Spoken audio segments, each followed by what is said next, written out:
올 한 해 저희는 성령의 바람 불게 하소서라는 표를 가지고 성령의 바람이 우리의 삶의 구석구석 가운데 불기를 기도했습니다. 특별히 우리 아름다운 우리교회에서는 이 성령의 여러 가지 사역들 중에서 특별히 샬롬이라는 하나님의 평강이라는 관점에서 올해 많은 말씀들을 우리가 함께 묵상해왔습니다.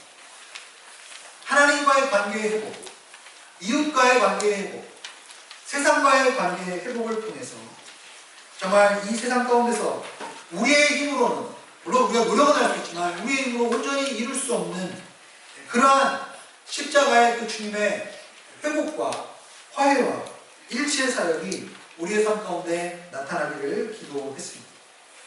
예수님께서 이 땅에 오셔서 십자가를 통해서 그 일을 시작하셨고, 그리고 예수님의 재림을 통해서 그 일들이 완성될 것을 우리는 믿음으로 고백합니다. 특별히 하반기가 시작되면서 우리는 빌딩 브리치스라는 주제로 하나님의 말씀을 또한 함께 그동안 나눴습니다. 우리가 이 UAE 땅에서 살아가면서 실제로 이곳에서 살아가는 우리의 모습은 어떠했는지, 그리고 이곳에서 살아가는 우리가 이 시간 동안에 복음이 필요한 자들에게 우리는 어떤 모습으로 섬길 수 있을지에 대해서 우리는 고민해 보았습니다. 물론 이 시리즈를 통해서 우리의 모든 고민이 해결되는 것은 아닙니다. 그러나 하나님께서 우리의 마음속에서 선한 일들을 시작하시고 또 이러한 고민들을 통해서 구체적인 삶의 열매들이 우리 삶 가운데서 시작되기를 우리는 기도하고 있습니다. 이번 주부터 저희는 베드로전서 강해를 함께 나누려고 합니다. 이번 강해 설교의 주제를, 제목을 게임 체인저라는 그러한 제목으로 해봤습니다. 네, 위가 깨졌네요. 네. 여러분, 게임 체인저라는 말의 의미는 무엇입니까? 체스, 오늘 이 그림에 보면 체스가 나와 있는 거, 체스나 아니면 운동 경기를 할 때 갑자기 이 경기의 흐름이 바뀌는 경우가 있어요. 어떨 때 바뀌냐? 어떤 사건을 통해서, 또는 어떤 사람을 통해서 그 게임의 흐름이 완전히 뒤바뀌어 버리는 경우들이 있습니다. 요즘은 체스 게임이나 운동 경기에만 이 말이 사용되지 않고 일반적인 그러한 시장의 흐름 속에서도 사용이 되죠. 그래서 게임 체인저라고 하면 시장의 이 소비의 흐름을 바꿔버리는 어떠한 특별한 발명품이나 아니면 정말 혁신을 가져오는 어떤 사람이나 어떤 특정한 사건을 이야기하기도 합니다. 예를 들어서 2007년도에 스티브 잡스가 이 세상에 처음으로 아이폰을 소개하면서 그것이 게임 체인저가 되었죠. 스마트폰이 이 세상에 등장하면서 이 땅의 모든 의사소통의 방식이 바뀌게 되었습니다. 이 시장에 핸드폰, 이 통신 산업에 큰 변화를 가져오기 시작했던 것이죠. 우리는 이 베드로전서의 메시지를 통해서 베드로전서의 메시지를 우리가 함께 생각해 보면서 왜 이 편지가 당시 사람들에게 이 게임 체인저의 역할을 했을까에 대해서 한번 고민해 보기를 원합니다. 베드로사도는 누구에게 이 편지를 썼으며 언제 썼으며 왜 이 편지를 썼는지 오늘 우리는 이 배경에 대해서 좀 더 살펴보면서 이 메시지가 우리 시대에, 우리가 살아가는 이곳에서 어떻게 우리의 삶 가운데 구체적으로 적용될 수 있을지에 대해서 한번 같이 생각해 보기를 원합니다. 여러분, 그동안에 SNS나 혹은 유튜브나 그런 곳에 가서 베드로전서 강해라는 제목을 여러분 치시면은 여러 목사님들이 설교하신 그런 내용들을 우리가 볼 수가 있습니다. 그러한 설교들의 내용들을 우리가 한번 들어서 종합해 보면은 이 베드로전서는 베드로 사도가 베드로를 이 전서를 썼다는 것을 우리는 알게 됩니다. 그리고 주후 63년 겨울이나 64년에 이 편지가 쓰여질 것으로 추측하고 있습니다. 많은 설교자들이 이 본문의 배경을 설명하면서 네로 황제가 이 편지와 관련이 있다고 이야기를 합니다. 네로 황제가 주후 68년에 자살을 했습니다. 그리고 베드로가 이 편지를 썼다면 결국은 베드로는 이 네로 황제에 의해서 핍박에 의해서 십자가에 거꾸로 못 박혀서 죽었다라고 교회사에 우리는 알려져 있습니다. 그러니까 베드로전서는 주후 68년 이전에 쓰여졌다라는 말이 맞는 것이죠. 그리고 64년 7월 달에 우리 역사 속에서 3대 인류의 대화재가 있습니다. 그 중에 하나가 64년 7월에 일어났던 로마 대화재 사건. 그래서 많은 설교자들이 이 베드로전서의 배경을 설명하면서 이 로마에 일어났던 대화재를 통해서 결국 사람들이 뿔뿔이 흩어지고, 특별히 이 네로 황제가 자신이 불을 저지르고 나서 희생양으로 많은 그리스도인들을 희생하는 그런 핍박의 사건과 이 편지의 배경을 연결시키고 있습니다. 분명히 베드로전서 5장 13절에 보면은 베드로는 편지 마지막에 문안 인사로 마무리를 하고 있습니다. 그리고 그 문안 인사가 바벨론에서 보내졌다라고 이야기를 하고 있죠. 여러분, 신약 시대에 이미 바벨론은 역사 속에서 사라져 있는 지역입니다. 구약 시대 이스라엘이 피난 갔을 때, 이스라엘이 포로로 끌려갔을 때 바벨론은 그때 역사의 중심이 있었지만, 로마와 이제 알렉산더 대왕에서 그리스 제국이 있었던 이 주 시대에는 바벨론이 역사 속에서 이미 미미한 존재로 사라져 있었어요. 이 바벨론은 요한계시록에도 요한이 바벨론의 은녀라는 표현을 썼지 않습니까? 이 바벨론은 은유적으로 당시의 로마의 핍박을 피하기 위해서 기독교인들이 썼던, 어떻게 보면 비밀 용어라고 볼 수 있어요. 은유적으로 로마를 상징하는 그러한 표현이었습니다. 즉 베드로전서 5장 13절을 통해서 베드로는 당시 마가와 함께 로마에서 사역을 하고 있었다는 것을 우리는 알게 됩니다. 즉 주후 63년 혹은 64년에 베드로가 로마에서 이 편지를 썼다라는 것을 우리는 역사적 배경으로 기억을 할 필요가 있죠. 자, 그러면 베드로전서 1장 1절의 말씀을 우리가 함께 다시 한번 읽어보도록 하겠습니다. 시작. 예수 그리스도의 사도 베드로는 본도, 갈라디아, 갑바도기아, 아시아와 비두니아에 흩어진 나그네. 최근에 베드로전서에 대한 이 연구들이 더욱더 활발하게 진행되고 있습니다. 최근에 연구된 자료들을 제가 이렇게 한번 공부하면서 이번에 깨닫게 된 사실은, 이 로마 제국을 주 1세기가 되면서 확장하게 됩니다.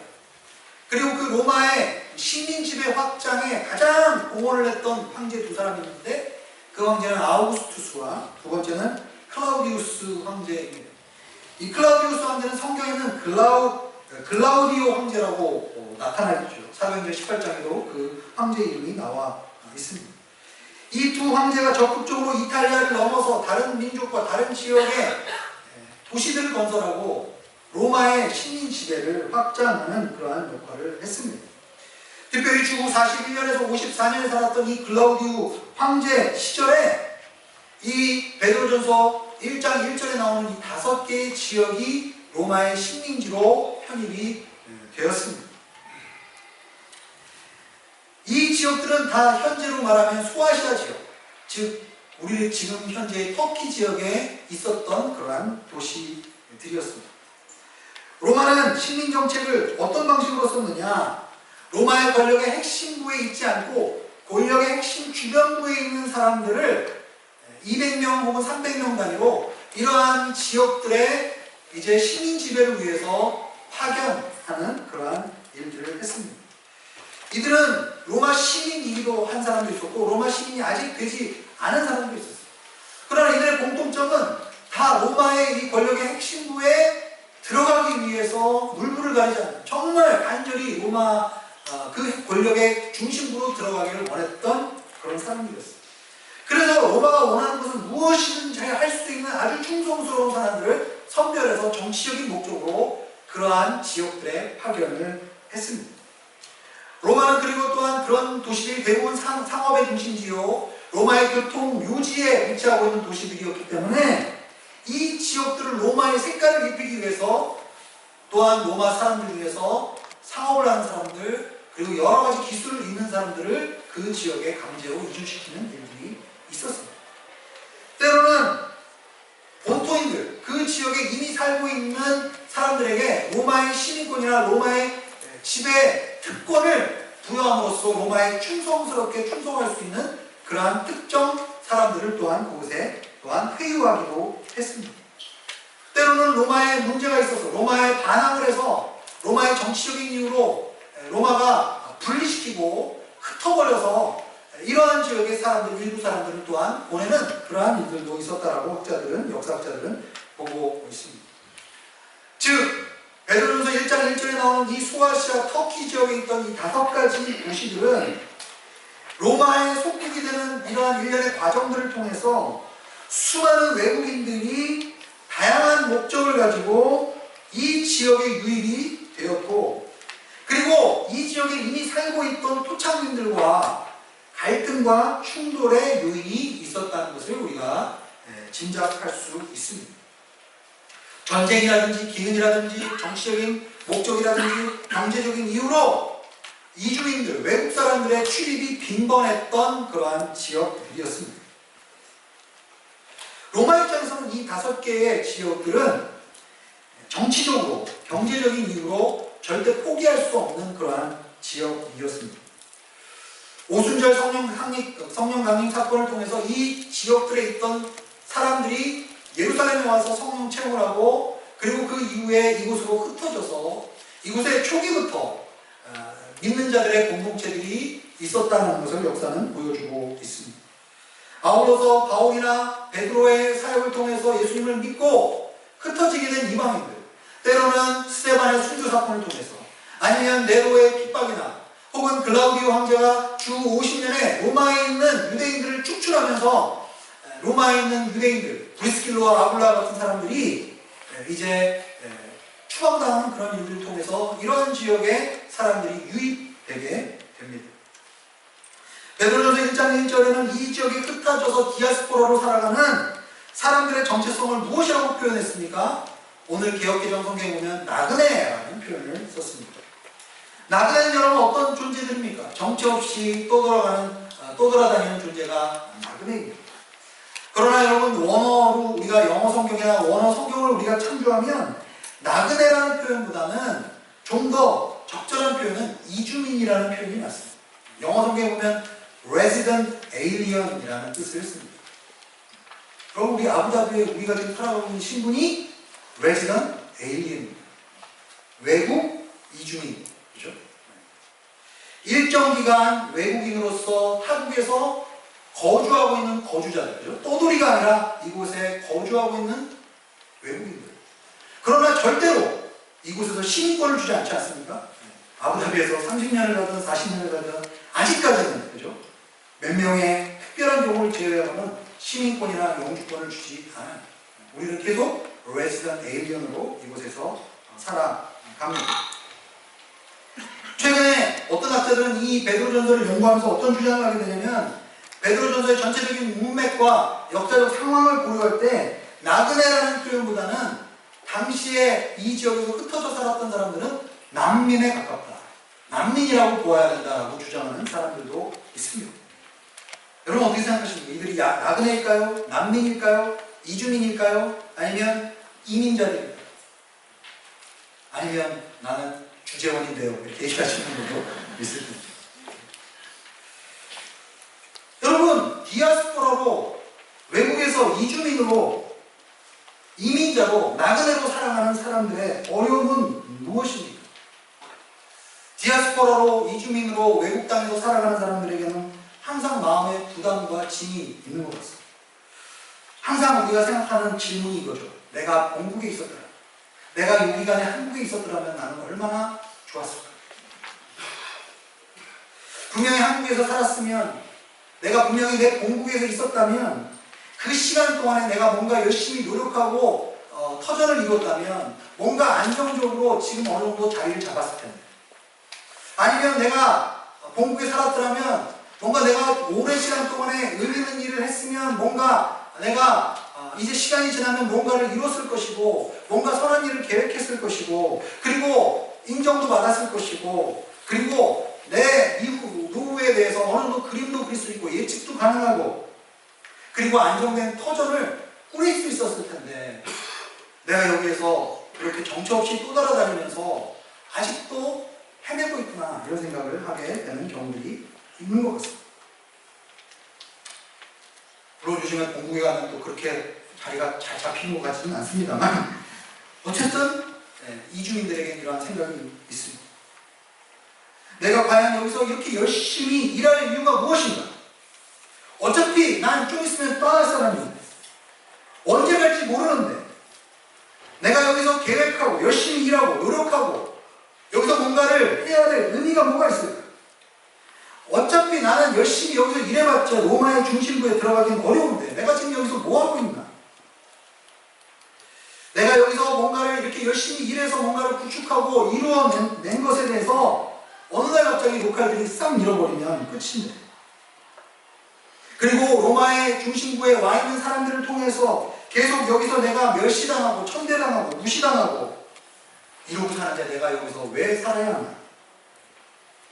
당시에 황제 숭배를 장려했던 로마의 사람들은 기독교인으로서, 이주민으로서, 외국 사람으로서 와 있던 이방인 그리스도인들에 대해서 그들을 미워하고 차별하고 그들에게 부당한 대우를 했던 역사의 기록들이 우리에게 남아 있습니다. 베드로는 이들이 처해 있는 이러한 상황을 베드로전서 4장 12절에 뭐라고 표현하냐면 불시험을 성도들이 당하고 있다. Fiery trial 이라는 표현을 썼습니다. 그래서 많은 설교자들이 아마 이 불시험이라는 표현을 통해서 주 64년에 있었던 이 네로가 로마에 일으켰던 이 화재 사건을 떠올리기도 합니다.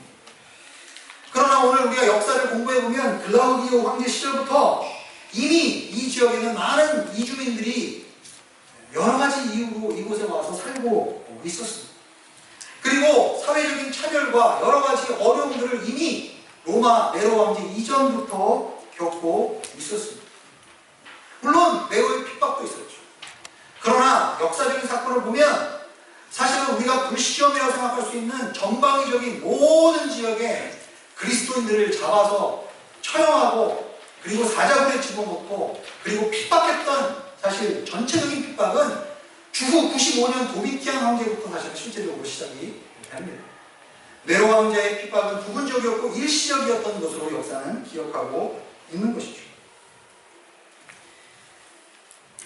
여러 가지 이유로 디아스포라로 살아가면서 갖은 사회적인, 정신적인 외로움과 차별과 어려움 가운데서 시달리면서 살아갔던 사람들의 그 삶을 베드로는 바라보면서 그들에게 편지를 썼던 것입니다.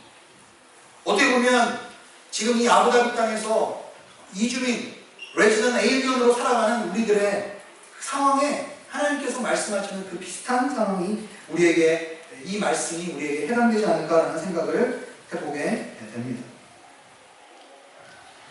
자, 그러면 그러한 상황에 있는 성도들에게 베드로는 어떠한 이야기를 했을까요? 1장 2절의 말씀을 같이 한번 읽어보기로 합니다. 1장 2절의 말씀 시작.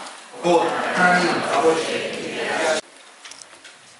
이곳 지대계층에게 로컬들에게 무시당하고 미래를 기약하기 어렵고 의미있고 선한 일을 할 때마다 항상 뒤집히고 힘을 빼고 이러한 상황 속에서 베드로는 우리에게 무엇을 얘기하고 있습니까? 베드로는 우리에게 우리의 정체성이 무엇인지를 다시 한번 생각해보라 라고 이야기하고 있습니다. 여러분, 예수님을 믿는 하나님의 사람들은 삼위일체 하나님이 함께 하시는 사람들입니다. 하나님이 일하시고 계획하시고 우리와 함께 하시는 사람입니다. 그리고 성령님은 우리를 거룩하게 구별하시고 우리를 거룩하게 지키시고 이끌어 주십니다. 예수님께서는 핏부림을 통해서 우리의 속사람을 변화시키시고 우리를 구원하시며 우리를 순종하게 하시는 분이십니다. 여러분, 이주민으로서의 삶이 힘들고 고달프십니까? 이 땅에서 천대받고 멸시받고 내가 뭐 했나 싶으십니까? 여러분, 우리의 삶은 삼위일체 하나님이 계획하시고 준비하시고 이끄시는 삶이신 줄로 믿습니다. 여러분, 삼위일체 하나님이 여러분과 함께하고 계십니다. 여러분, 이 세상에서 세상이 바라보는 관점은 우리가 이곳에서 이주민으로, 외국인으로 살아가고 있는 모습으로 보이지만 하나님은 우리를 삼위일체 하나님이 함께 하시는 그 위대한 하나님이 함께 하시는 하나님의 백성으로 보고 있다는 사실입니다. 여러분, 난민과 이주민의 차이점이 뭔지 아십니까? 제가 올해 2차례 레바논을 방문했습니다. 그리고 레바논에 있는 시리아 난민들을 만나보았습니다. 여러분, 시리아 내전이 시작된 지도 7년, 8년이 지금 지나고 있습니다. 여러분, 많은 사람들이 이제는 시리아 내전이 끝나가기 때문에 시리아 난민들의 숫자도 점점 줄어들 것이라고 이야기를 하고 있습니다. 그러나 난민들과 만나서 대화해보면 상황이 그렇지 않다는 걸 알게 돼요. 왜냐하면 대부분 레바논과 요르단과 터키에 나와 있는 난민들은 아사드 정부군의 반대에서 반항해서 나온 사람들입니다. 시리아가 만약 러시아와 이 아사드 정권에 의해서 시리아 내전이 끝나게 된다면 많은 수의 난민들은 내전이 끝난 이후에도 정치적인 보복이 두려워서 그 나라로 돌아가지 못합니다.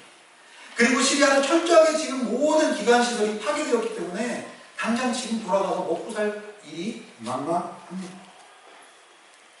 그래서 갈 곳을 잃고 돌아가지 못하고 있는 난민들이 많이 있는 것입니다.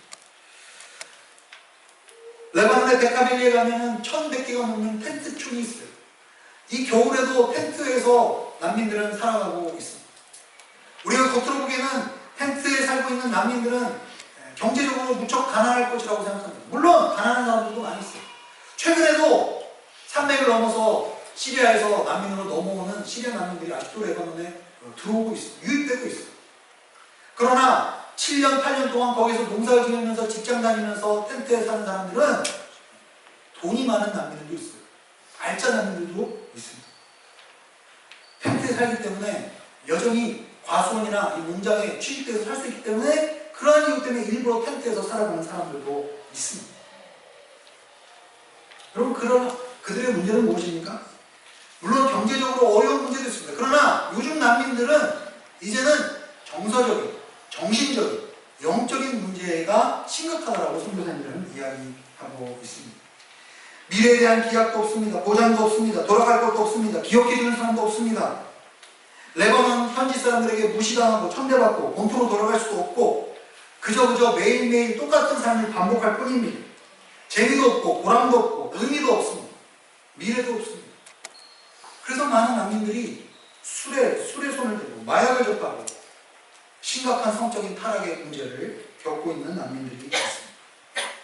여러분, 난민들과 레지던트 에일리언의 차이점은 무엇일까요? 내가 돌아갈 곳이 있다라고 생각하면 완전히 달라집니다.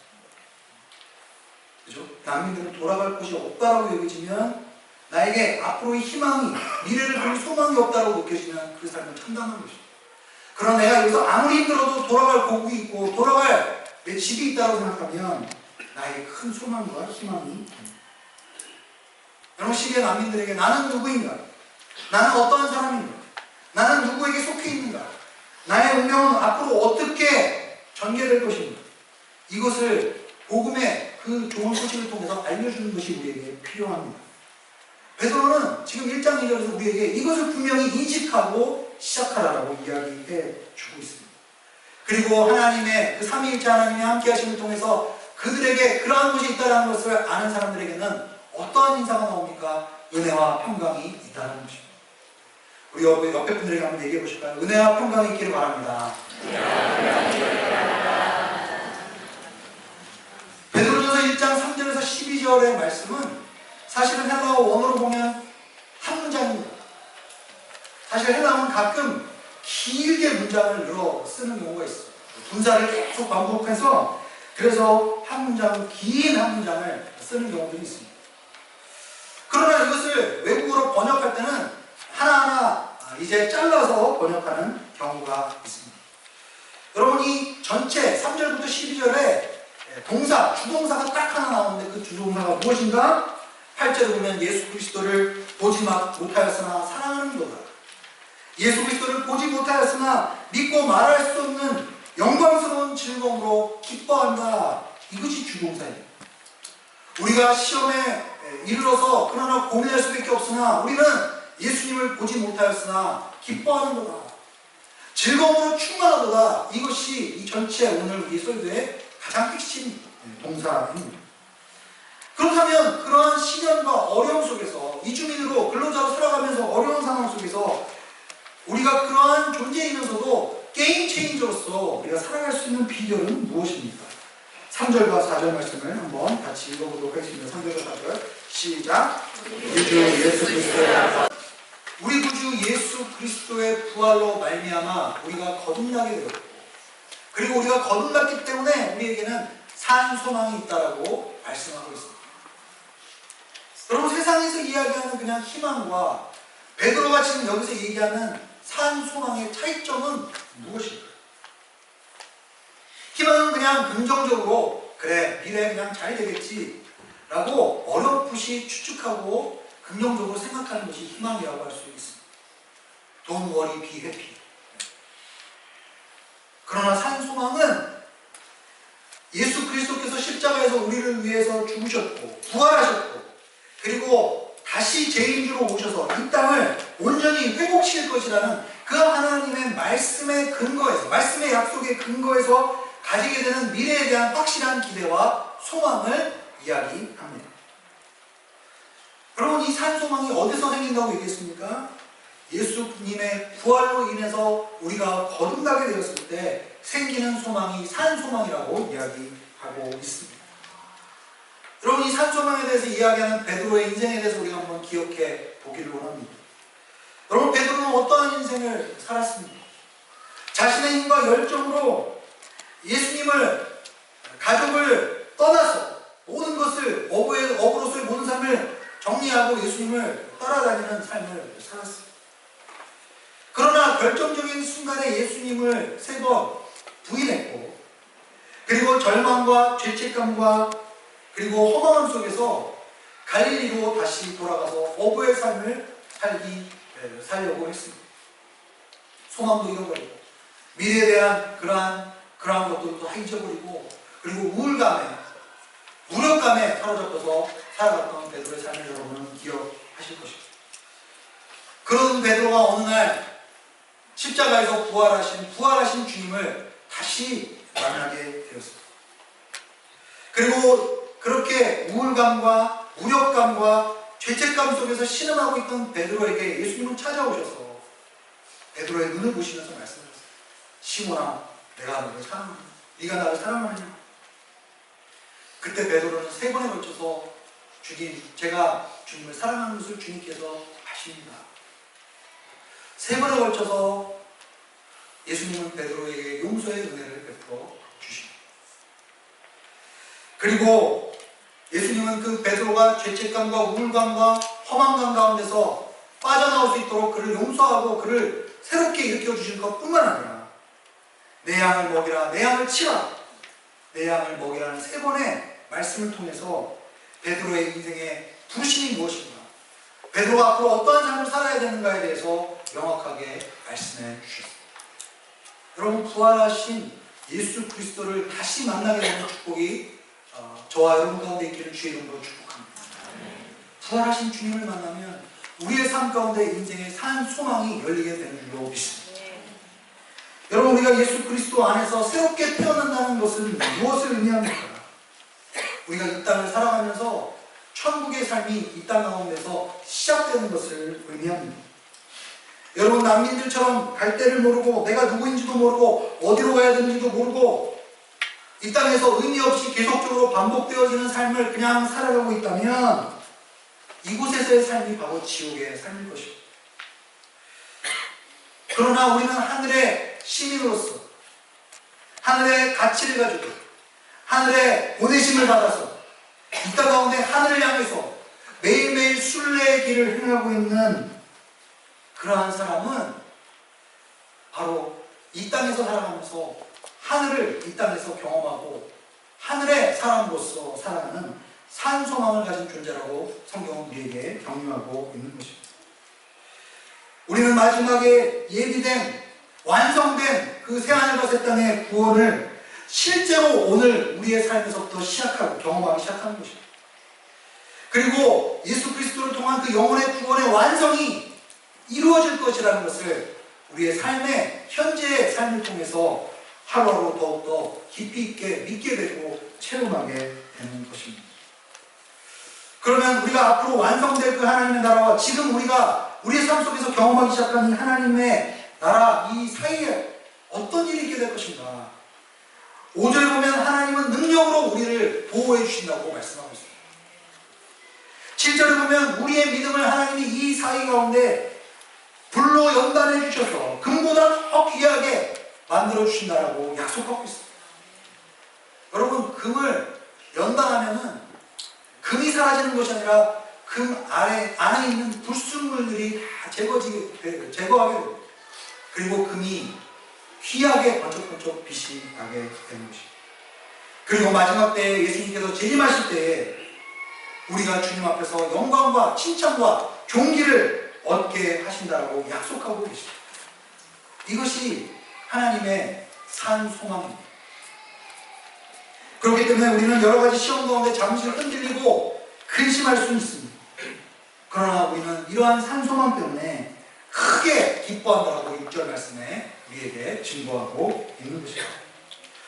여러분, 마지막 11절과 12절에 보면은 오래전부터 선지자들이 이 예수 그리스도의 오심에 대해서 예언하고 연구하고 계속 부지런히 살폈는데, 결론적으로는 그 계시는 예수 그리스도께서 이 땅에 오심을 통해서 이제 이루어지게 되었고, 우리에게 그 계시가 나타나기 시작했다라고 이야기하고 있습니다.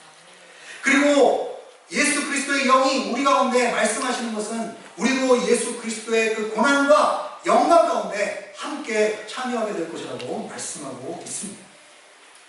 여러분, 베드로전서에서 이야기하는 이 게임 체인저는 어떤 사람입니까?